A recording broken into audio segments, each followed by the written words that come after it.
La semaine sera agitée sur le front social. Les manifestations vont s'enchaîner à l'appel de 7 syndicats. Demain, les routiers ouvrent le bal, suivi à partir de mardi des dockers, marins, facteurs ou encore de la SNCF. Une semaine de grogne et de bras de fer avec le gouvernement pour dire non, une nouvelle fois, à la loi travail. Marguerite Dumont. Les routiers donnent le coup d'envoi demain au petit matin et démarrent une grève reconductible pour s'opposer à la loi travail. Des barrages filtrants dans le nord, des blocages de poids lourds à Caen et d'autres actions partout en France. À Rouen, Marseille, Nantes par exemple, ou encore à Bordeaux et Clermont-Ferrand. Pas de mouvement prévu en Île-de-France pour l'instant, selon Force ouvrière. Une grève reconductible également chez les facteurs, les dockers et les marins. La CGT prévoit de bloquer les ports du Havre et de Saint-Nazaire. Blocage également sur tous les sites Total en France, à l'appel des syndicats. Dès mardi, les aéroports parisiens seront aussi impactés par des mouvements sociaux, ainsi que la RATP, mais sans répercussion pour les usagers du métro parisien. Mercredi, grève à la SNCF. Les cheminots dénoncent la loi El Khomri d'une part, mais espèrent surtout peser dans les négociations en cours sur leurs conditions de travail. La CGT cheminot appelle à cesser toute activité les mercredis et les jeudis. Sudrail a même déposé un préavis de grève courant jusqu'au 11 juillet.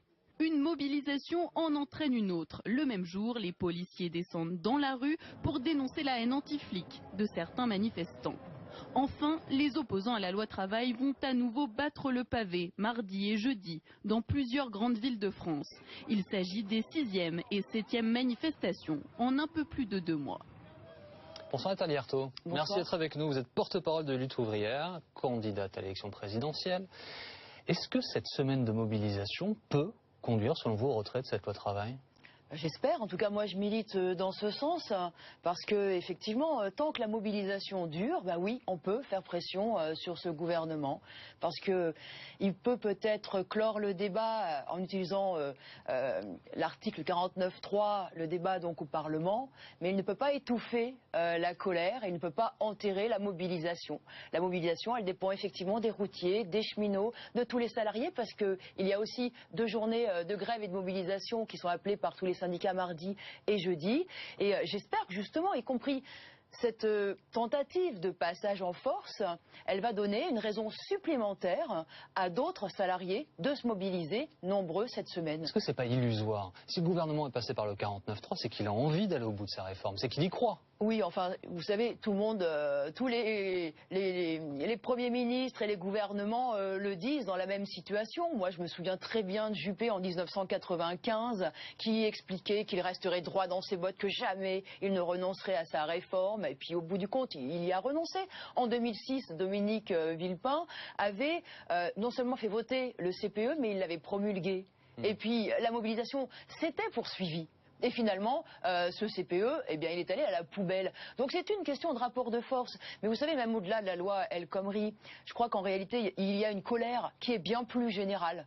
Elle dit quoi?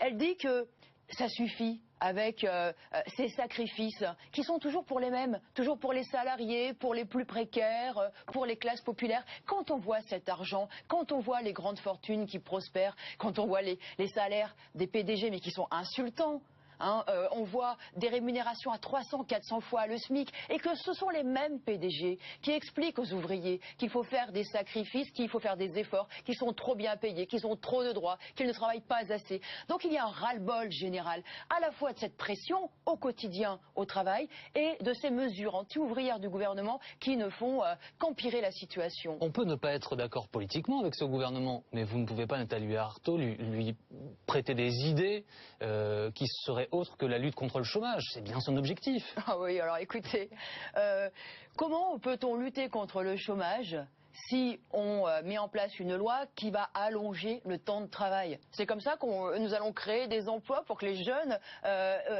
prennent une place dans les entreprises. C'est exactement l'inverse. Et vous savez, ce discours sur le chômage, et il a servi d'alibi depuis le début. D'alibi pour donner 41 milliards au patronat. Je vous rappelle tout de même qu'à cette époque-là, le gouvernement expliquait qu'il y aurait 1 million d'emplois créés. Il est où le million d'emplois? Le chômage, il s'est aggravé.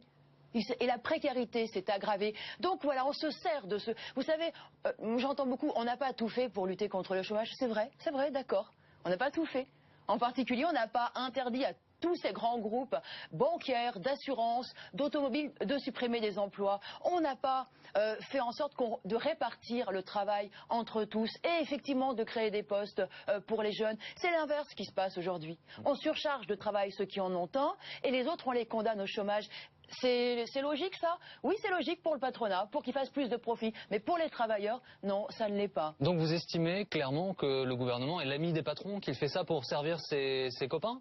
Cette loi El Khomri, on l'a dit depuis le départ, elle a été voulue par Gattaz. Elle devrait s'appeler la loi Gattaz. Ah, pourtant, je l'ai vu très mécontent, je l'ai entendu très mécontent, le patron des patrons.